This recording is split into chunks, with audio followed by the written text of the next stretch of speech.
Fala pessoal e sejam bem-vindos a mais um CMO Playbook, hoje com a Alessandra Giner, a CMO da Stone, amiga pessoal, pessoa que me inspira no dia a dia, enfim, eu poderia gastar um tempinho aqui colocando algumas qualificações. Eu sei, por contexto, que vários de vocês que estão ouvindo não sabem tanto da trajetória da Alê, mas fato é que a Alê é uma das executivas de grandes empresas mais jovens do Brasil, tem uma trajetória mega inspiradora. Alê, seja super bem-vindo, é um prazerzaço te receber aqui. Obrigada, Rafa, o prazer é o meu, então eu vou começar contando um pouquinho de mim. Sim, eu acho que seria super educativo. A nossa audiência são basicamente executivos de mercado, talvez alguns deles já te conheçam, talvez até você troque em base de área com outros, mas eu acho que seria super educativo para os 5, 10% que nunca ouviu o seu nome você falar um pouquinho da tua trajetória. Maravilha, então Alessandra, né, eu hoje estou à frente do marketing da Stone, é uma companhia que assim, já estou há 4 anos e meio, considerando que a gente tem mais ou menos 5 anos e meio de operação. Viu tudo. Acaba que eu passei por várias fases da companhia, agora eu tenho o privilégio de estar olhando marketing. Mas falando um pouquinho de mim, e a minha trajetória ela está muito correlacionada com a trajetória da Stone, porque foi meu primeiro emprego, então... Com quantos anos você entrou na Stone? 18 anos. Eu entrei com... Alguém fez a conta? Alguém fez a conta? Se você não fez, a Lê tá na casa dos low 20s, ela tem 23 anos, fez agora. E acho que não quero interromper ela, mas só o fato de a gente ter a presença de uma alta executiva de uma companhia nessa idade, acho que abre o olho para todos os executivos que o mundo mudou. E aí eu quero bater um pouco mais nisso, mas não vou te interromper, Alê. Não, maravilha. Então, falando um pouquinho da minha trajetória. Eu acabei entrando no ecossistema da Stone por uma das empresas investidas do grupo, que é o Pagar.me. E assim, foi um privilégio porque eu tive um contato muito próximo com os fundadores. Eu entrei, a companhia tinha 20 pessoas. Pra quem não conhece a Pagar.me, fala um pouquinho qual era o objetivo, missão, propósito lá atrás. Pagar.me começou como um meio de pagamento online, e aí sempre o racional foi como é que a gente entrega para qualquer e-commerce ou qualquer serviço digital a tecnologia e o nível de serviço que só os grandes e-commerces tinham acesso. Então o racional sempre foi como é que a gente simplifica o universo de pagamentos para qualquer um, mas sem abrir mão da performance. Então esse foi sempre o objetivo Pagar.me, aí eu entrei nessa empreitada em 2015, junto com um time brilhante. E eu confesso que, foi muito legal, que eu não me senti mal, porque quase, a maior parte das pessoas tinha meio que próximo da minha idade. Os fundadores da Pagar.me também estão nessa casa, estão nessa casa. Inclusive, foram para fundar a Brex agora, estão lá fora, Unicórnio. Não, são fantásticos. Sim. E então, tinha um ano, um pouco a mais do que eu, todo mundo, super novo, a média de idade da empresa era, 23 anos. Então, realmente, era um time que nunca se importou com a faculdade que você fez, a idade que você tem, e olhava muito para sua entrega e a sua capacidade de contribuir nos assuntos da companhia. Não importava muito quem você era fora dali, muito mais o que você trazia para a mesa enquanto você estava no dia a dia do trabalho. O que, by the way, é super simples de falar quando você vê alguém como a Alê trazendo isso do dia a dia dela, e lá um pouco na agência é um pouco parecido, não se olha que horas você entra, que horas você sai, é o que você está trazendo para a mesa, não é a sua idade.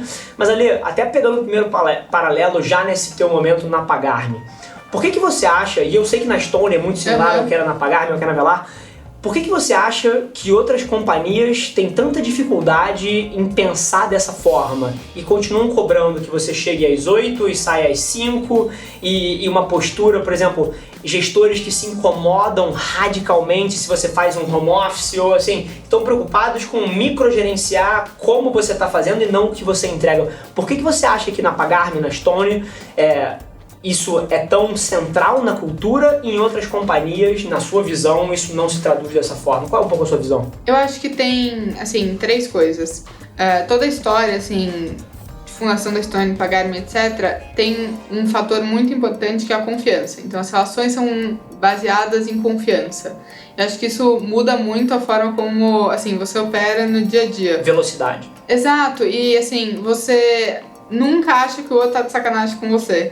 Que acho que é uma coisa que, eu nunca trabalhei em outro lugar, então não posso dizer, mas que eu vejo muito que as pessoas sempre alguém vai puxar no tapete, ou a pessoa vai achar uma coisa ou outra e etc. Então essa questão da confiança, de você acreditar nas pessoas que você está contratando, é uma coisa muito forte. Como você constrói isso? Eu acho que você constrói isso de duas formas. Primeiro, sendo super exigente na contratação. Então não é abrindo a porteira, deixando qualquer um entrar, mas sim você dedicando um tempo grande para as pessoas que você quer ter do seu lado no dia a dia. Porque assim, hoje você tem um monte de gente que fala assim, eu faço um check de 15 minutos. Eu falo assim, eu não sei como você faz, porque assim, uma conversa para mim é de 1 hora. Se essa pessoa vai trabalhar comigo por 2, 3 anos, eu deveria ter pelo menos 1 hora para conversar com ela, para garantir que faz sentido estar, assim, estamos alinhados nessa jornada. Então, acho que o primeiro ponto é esse. O segundo é uma visão empresarial muito forte de resultado e esse resultado da companhia ser cascateado para todo mundo. Porque quando todo mundo tem uma meta muito clara, é muito mais fácil você cobrar a entrega do que você cobrar o esforço. Só que muitas empresas, assim, qualquer tipo de empresa, seja serviço público, etc., acabam que não tem muito cascateado o que cada um deveria fazer. Nem os líderes sabem onde querem levar a companhia. Como é que você vai exigir que as pessoas sejam imbuídas de propósito, né? Então, como a pessoa não é muito claro para a pessoa o que ela tem que fazer, é muito difícil do líder cobrar. Aí ele usa mecanismos que ele tem controle, que é o esforço. E aí acaba que você cria uma cultura baseada em esforço que não correlaciona com o resultado. Perfeito. E aí a pior coisa é quando você tem aquele feedback, a pessoa fez tudo by the book, mas não entregou o resultado. Nada aconteceu. Exato. E eu acho que, assim, muito da visão da Stone Pagani sempre foi essa questão. Todo mundo tem que ter um entregável muito claro, saber qual é o propósito, assim, da função dela e dela aqui dentro da companhia. E aí a forma como ela vai entregar isso, é o papel do líder ajudar. É óbvio que rotina é importante, vários processos eles fazem parte do dia a dia, mas não tem nada que é mais importante do que o compromisso de entrega da pessoa. Perfeito. E desculpa interromper, mas eu acabei te interrompendo. De volta lá a tua história. Então, Pagar.me, 18 anos, média de idade da equipe, 23 anos. Então, assim, tudo super novo, numa empresa que crescia mais ou menos 20% ao mês. Então, exponencial. Exato. Sim. Então, todo mês, assim, quase toda semana era uma empresa nova com desafios diferentes. E aí teve, assim, acho que uma coisa que fez muito parte da minha trajetória, e assim, até hoje é assim, que eu não tinha experiência na época. Então assim, não sabia mexer no Excel, não sabia fazer um PPT, não sabia nada. E aí o meu racional foi, só tem um jeito de eu compensar a experiência, que é com horas trabalhadas. Esforço. Então, isso é uma coisa que marca a minha trajetória. Eu falei, eu não sei fazer uma coisa, então eu tenho que ficar, sabe, o quanto precisar para descobrir. Então eu vou ter que trabalhar mais. História da minha vida. Exato. Não sei tal coisa. Quem sabe pra eu ir lá me aconselhar. Então, foi muito um negócio de eu trabalhar o máximo que eu conseguia, e é óbvio que isso quer dizer abrir mão de algumas coisas, e também tentar estar perto das melhores pessoas que eu tinha acesso ou que eu tinha capacidade de conhecer para me ajudar. Porque eu acho que o aprendizado ele é muito situacional. Então, às vezes, você tem uma situação que alguém já passou e ela vai te ajudar a passar por aquilo. Você não precisa fazer um MBA ou coisa para descobrir. E aí, com isso, eu fui evoluindo e, assim, a companhia, ela crescia muito. Acho que, assim, muito por essa minha vontade, a capacidade que eu tive de aprender rápido, eu fui crescendo junto com a companhia e fui ganhando cada vez mais espaço. E aí teve um momento em que os fundadores, eles decidiram que eles queriam empreender nos Estados Unidos. E aí, foi muito um momento que eu ganhei cada vez mais relevância na companhia, até o momento que... Você chegou a comandar a companhia? Sim, um pouco depois que eles saíram, acabou que eu assumi o papel de olhar o Pagar.me como um todo. A gente já tinha mais ou menos umas 180 pessoas na época, assim. Falo que até hoje, acho que foi com certeza o maior desafio que eu tive, porque mais do que, assim, o compromisso que a gente tinha de resultado e etc., eu tinha o compromisso com aquelas pessoas, assim, primeiro, eu sempre quis que quem tivesse a mesma vontade que eu, tivesse a capacidade de ter uma trajetória parecida com a minha, e também que caso ela não fosse parecida com a minha, fosse o mais próximo do que fosse o desejo daquela pessoa. E o desafio de conseguir fazer isso acontecer junto a entregar o resultado. Perfeito. Enfim, como CEO do Pagar.me, 180 pessoas embaixo de você, empresa crescendo a 20% ao mês. Qual foi a alavanca de canal de aquisição que funcionou tão bem para vocês lá atrás? Então, o que funcionou muito pra gente foi, assim, estruturar um bom outbound. Então, no começo, assim, até a minha primeira missão na companhia foi meio que essa. A gente tinha um canal de inbound que trazia um perfil de cliente que não era o nosso target. E aí a gente falou assim, a gente precisa arrumar para um cara um pouco maior. E aí a gente montou uma estrutura de tamanho outbound. de ticket. Exato, perfil de cliente. E aí a gente foi montando uma equipe e aí fomos especializando. Então, quem buscava, assim, Key Accounts era um time super especializado, que aí a gente ia muito por indicação, fazia eventos de relacionamento e etc. E aí buscava formas de atrair aquelas pessoas para conhecer do nosso produto, ou até um cold call básico. E a gente tinha um time que trabalhava, vamos dizer, com um perfil de cliente médio, que aí era o dia inteiro em telefone, entrando em contato, pedindo indicação, fazendo parceria com plataformas e etc. Então, na prática, a gente teve que ir atrás do cliente, porque a gente ainda não tinha uma marca forte a ponto dos clientes virem até nós. Perfeito. E dessa transição, eu sei que lá atrás as conversas entre Stone e Pagar.me aconteceram, mas para quem está ouvindo, como é que foi esse próximo momento da companhia lá? O próximo momento da companhia, assim, o Pagar.me já estava crescendo bastante, assim, cada vez com desafios maiores.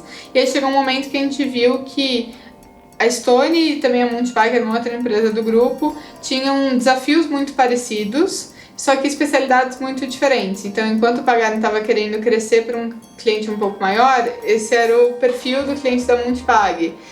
Enquanto a Stone, por exemplo, estava olhando muito para grandes players, subadquirentes e etc., o Pagar.me estava se especializando num cara menor. Então a gente viu que a gente conseguiria atuar nos 3 perfis de clientes, com marcas diferentes no portfólio, e os desafios de crescimento, mesmo que com clientes diferentes, eram muito parecidos.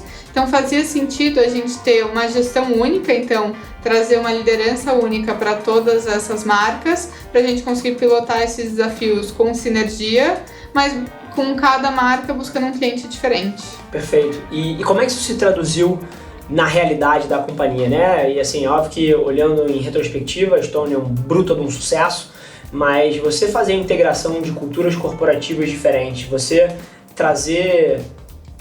É o momento do casamento, né? O namoro, ele vai excelente quando você vai jantar e você tá indo no cinema, mas a hora que as pessoas começam a dividir o mesmo teto, 24 horas por dia, 7 dias por semana, é que de fato você entende quais são as variáveis eventualmente que precisam ser ajustadas. Como é que foi no caso de vocês a integração de 3 culturas corporativas? Então, a gente, assim...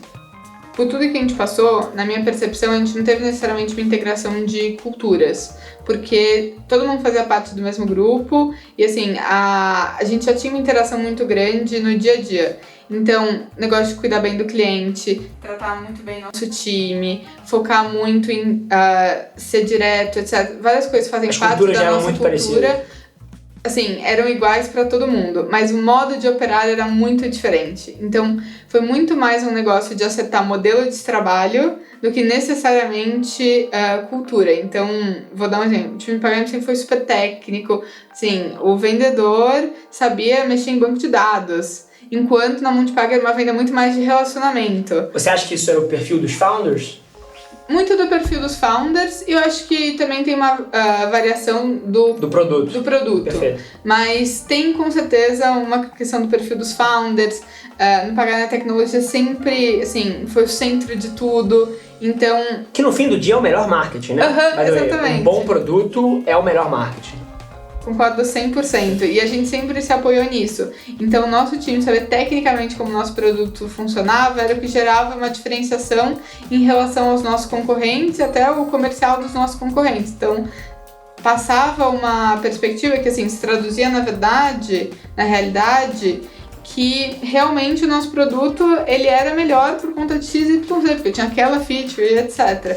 Então, foi muito uma questão de arrumar um pouco dessa questão de modus operandi, de como trabalhar, organizar rotinas, que cada time eram coisas diferentes, assim, vou dar um exemplo bobo, mas no Pagar a gente fazia uma reunião de noite, na Multipag era de manhã, Sim. E assim, isso muda até um pouco como a pessoa organiza o dia a dia dela, e quando você junta todo mundo, você tem que esquematizar para um novo racional.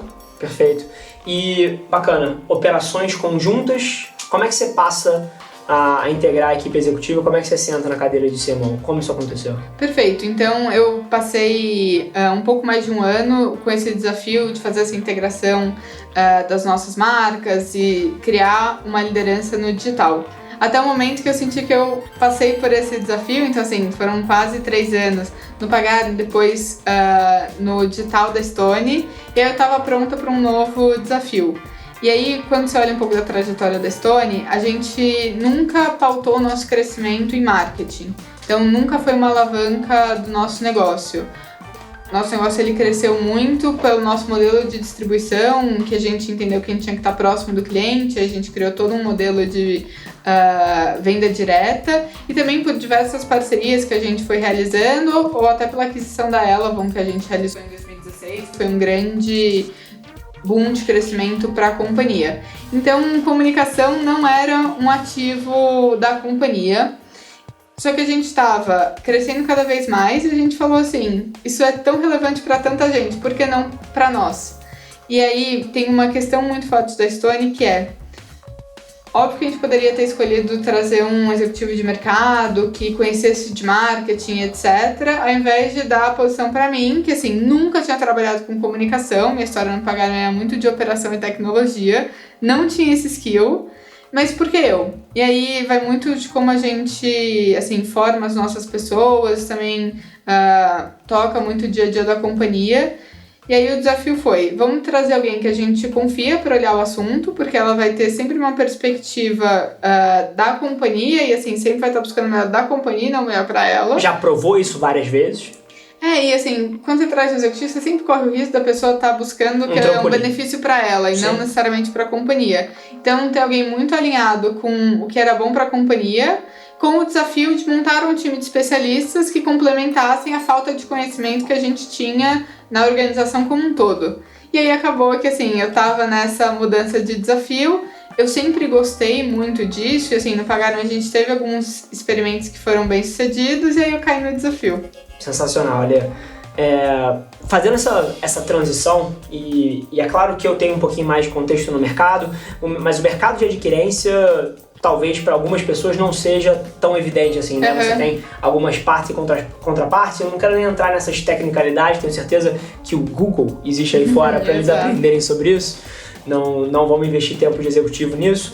Mas fato é que é um mercado que por muitas pessoas é chamado de um mercado extremamente competitivo. E num mercado extremamente competitivo, marca geralmente se torna um diferencial, uma vez que os produtos no longo prazo vão se aproximando de alguma maneira. Como é que você tem visto o desafio de construir, crescer e fortalecer a marca da Stone nessa tua tenure aí, sentando na cadeira executiva do marketing? Tá, pra mim, eu acho que tem uma questão que vale entrar, que pra mim, marca é o que a gente entrega pro nosso cliente. Então, eu tava até numa conversa hoje que a gente tangibiliza muito isso. Não adianta você ter um discurso maravilhoso se na prática não é aquilo que você tá entregando pro seu cliente. Então, às vezes você vê, assim, propagandas fantásticas, mas se você conhece um pouco o produto, você fala, não é bem assim. Então, às vezes você tem marcas fortes com produtos não tão positivos ou não tão maravilhosos quanto o comercial mostra.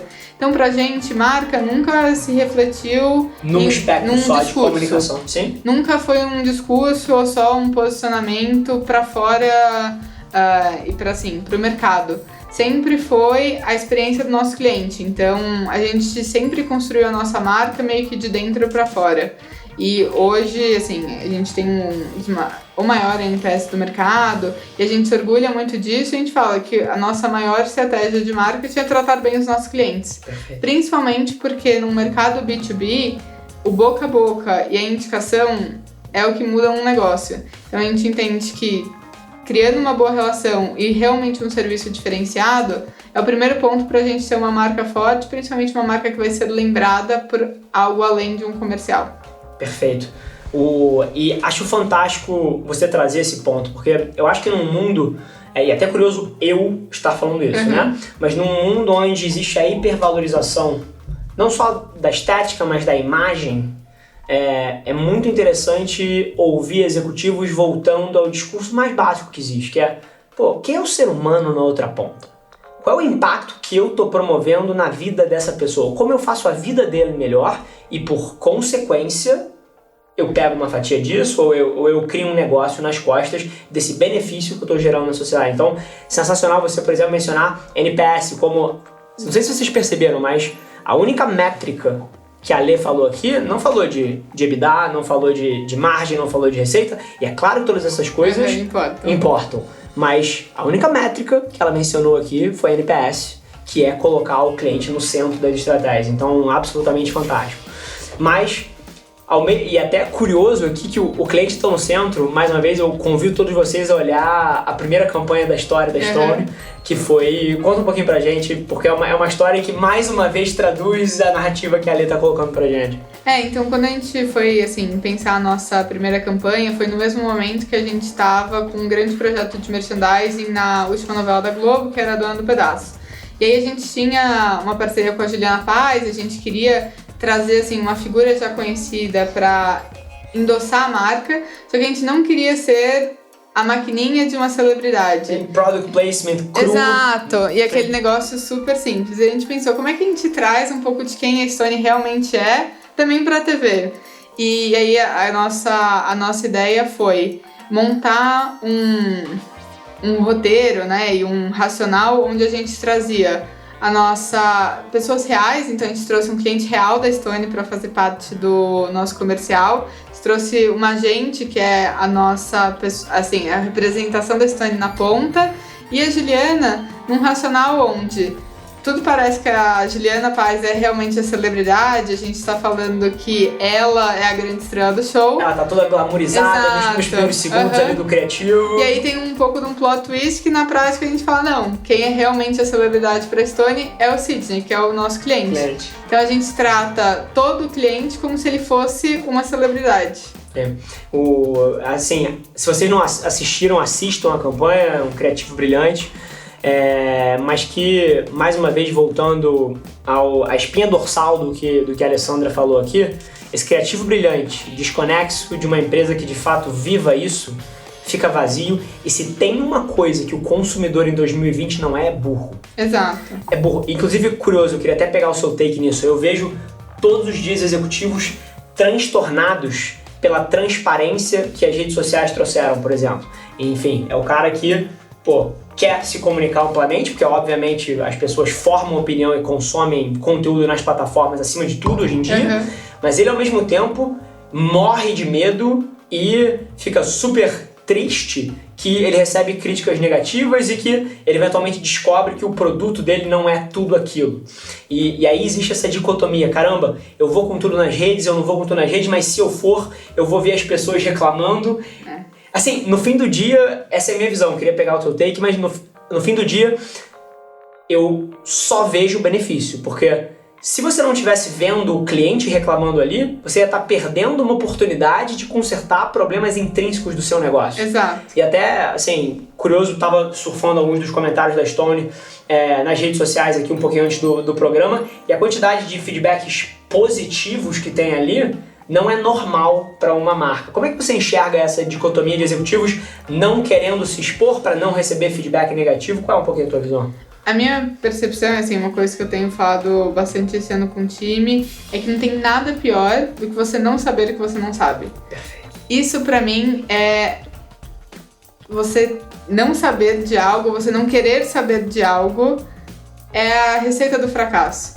Então, as redes sociais, eu acho que elas criaram uma proximidade que, assim, todo mundo deveria estar muito agradecido por, e criar mecanismos para conseguir usar disso e tirar insights, etc., da melhor forma possível. Então, eu acho que essa questão das redes sociais é a coisa mais benéfica que tem, porque você cria mais um canal de comunicação com o seu cliente e um canal escalável, porque às vezes o one-on-one não é possível, então você cria uma forma escalável dos clientes conectarem com você, isso é riquíssimo para o negócio. E em relação a todos os comentários positivos e etc., são duas coisas.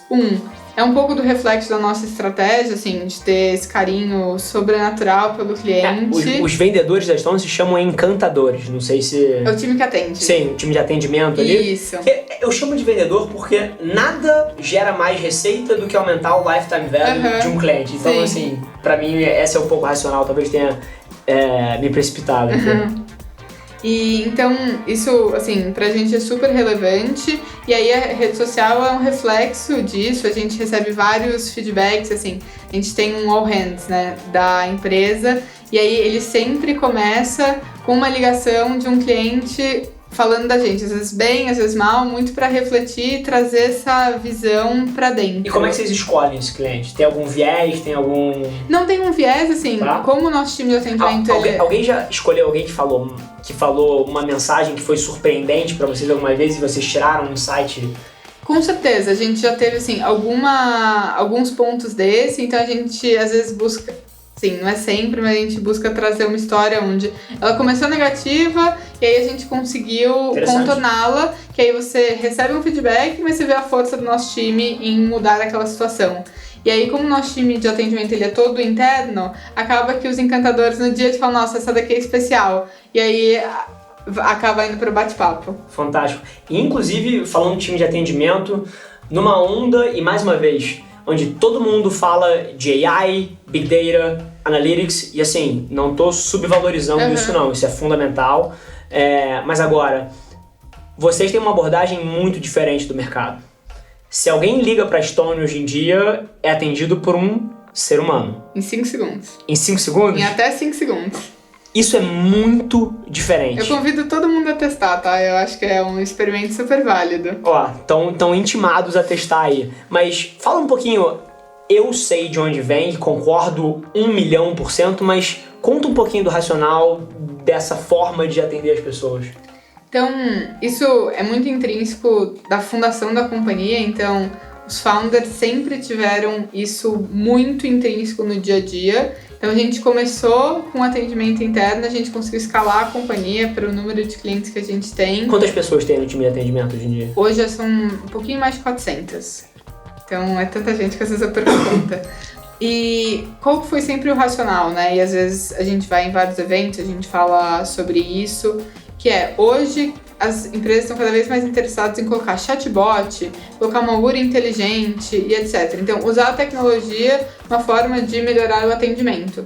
A gente acredita que sem tecnologia você não consegue escalar um atendimento. Vocês são uma empresa de tecnologia. Exatamente. Sim. Mas o nosso racional é como é que a gente usa a tecnologia para otimizar os nossos processos internos e colocar pessoas para serem, assim, ao porta-voz da nossa marca com o nosso cliente. Porque você pode fazer qualquer tipo de pesquisa. Se você perguntar para alguém, você prefere ser atendido por uma pessoa ou por um chatbot? A pessoa sempre vai falar uma pessoa. Sim. Então, como é que a gente coloca a tecnologia para tornar com que isso seja possível e escalável, ao invés de criar uma experiência que não é a melhor para o cliente? Então, é sempre esse o racional e é uma quebra de paradigma em relação ao que o mercado está fazendo, mas é muito como a gente vê que a gente consegue se diferenciar e criar essa conexão emocional que pra gente é tão importante. Perfeito. Sabe, assim, você falou e explicou o racional, de uma forma brilhante, mas sabe o que eu sugo dessa frase? Uma empresa que coloca o seu dinheiro e a sua atenção aonde o discurso está. A quantidade de empresas que na hora de fazer uma comunicação corporativa, na hora de falar a visão da companhia, jogam lá, o meu cliente está no centro. O meu cliente é a coisa mais importante para mim. E aí vão tomar uma decisão de como atender, em teoria, essa pessoa que é a mais importante do seu universo e sabe que a pessoa prefere ser atendido por um ser humano e coloca uma URA que todo mundo odeia. Se você está ouvindo isso aqui, você sabe que é verdade. Enfim, desconexão entre discurso e ação. Então, fantástico. Assim, a gente tem isso intrínseco na companhia, todo mundo vive isso. E é muito difícil você conseguir manter o seu cliente no centro de tudo, porque você muda a forma de operar. É menos você ou o que você acha, e é muito mais assim, o que o meu cliente quer. E você tem que colocar, vamos dizer, as sandálias da humildade e estar disposto a estar errado a todo momento, porque o que importa é o que o cliente quer. E aí o desafio da companhia e da liderança é pegar o que o cliente busca, como fazer isso de uma forma que seja rentável, seja escalável e seja sustentável a longo prazo. Então, para mim, é muito essa questão, assim, você nunca pode deixar de ouvir seu cliente, só que você tem que ter todo um brilhantismo por trás da sua liderança de conseguir fazer com que aquilo seja possível e ainda é muito bom para o seu negócio. Perfeito, olha, assim, tenho certeza que todo mundo que está ouvindo, inclusive batemos em dezembro a marca das centenas de milhares por mês, então Que legal. Tenho certeza que está inspirado com a sua história e a gente está batendo aí os 30, 40 minutos de conversa. Queria pegar uma última pergunta de você para a gente começar a dar um encerramento no programa, que é o seguinte: estando dentro de uma das empresas mais inovadoras em termos de cultura, em termos de comunicação, em termos de produto, em termos de visão de negócio, o que você, como executiva de marketing, tem visto com bons olhos para os próximos anos, não só dentro da sua companhia, como coisas que já estão acontecendo, mas coisas também que você quer trazer, que você está vendo lá fora, que você acha que podem revolucionar tanto o relacionamento com a base em termos de CRM e experiência de cliente, quanto também em outras coisas que tangenciam uma cadeira como a que você senta? Maravilha. Eu acho que hoje, quando você vê muita cadeira do marketing, você pensa e faz um paralelo muito grande com comunicação, com publicidade, etc. E para mim, esse é uma cadeira marketing complicada, porque nos dias de hoje, é o que você falou, não tem nada que gera mais receita para uma companhia do que o aumentar o lifetime value daquele cliente. Perfeito. E o marketing, ele deveria fazer parte da jornada como um todo. Então, o que pra mim, assim, eu tô vendo muito lá fora e é uma coisa que na Estônia a gente tá cada vez mais focado em implementar, é o marketing como cross na jornada inteira. Sim. E não como... Aquisição. E não como geração de demanda, e não como institucional. Não só, né? Não só, Perfeito. Exatamente. Então, como a gente trabalha a jornada inteira do cliente, ajudando e trazendo as skills que tem dentro do marketing, de criação, de organização, de, assim, muito do que vem da publicidade para outras etapas da vida do cliente. Eu acho que isso é muito transformador, porque você começa a pensar assim, como eu vou ajudar a reduzir, sabe, o número de chamadas do meu cliente por meio, sabe, às vezes uma campanha pode ser um jeito completamente diferente. Sim. Que você vai passar super a segmentada, mensagem. com um criativo específico, numa região específica. Exato. Perfeito. E aí, pra mim, assim, como um segundo ponto, a questão da personalização. Então, acho que a Globo tem uma frase que é muito feliz, que é: somos 200 milhões de uns, né? Então, por mais que o Brasil seja gigante, às vezes você tenha marcas que tenham milhões, milhares de clientes, tem que continuar olhando um a um, porque Sim. cada pessoa é diferente e merece uma experiência personalizada. Perfeito. E quem conseguir criar esse nível de personalização, vai gerar uma fidelidade, que é o que hoje todo mundo busca, dado que o consumidor tem cada vez mais opções, os mercados são cada vez mais competitivos, então realmente o que a gente tem que buscar é menos assim, quantos novos clientes eu trouxe esse mês, mas...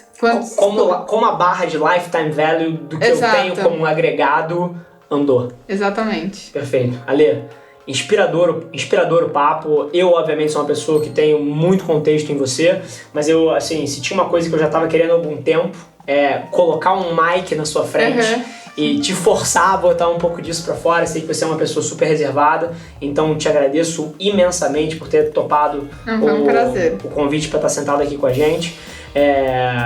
Vou até te colocar numa saia justa aqui agora. Se alguém quiser consumir um pouquinho mais do teu ponto de vista, onde ele encontra isso? Difícil, porque eu acabo que eu não compartilho tanto, mas eu vou pensar em formas de passar um pouco mais desse conteúdo. Eu fico com esse desafio. Fechado, Ale. Mais uma vez, super obrigado. Foi um prazer sentar contigo. Se você está ouvindo esse episódio, seja numa plataforma de áudio, de vídeo, seja no YouTube, no Spotify, no Deezer, onde quer que seja, tira um print da sua tela, me marca a Stone pra gente saber que você está ouvindo. Ale, foi um prazer e a gente se vê no próximo episódio do CMO Playbook. Obrigado, Ale. Obrigada.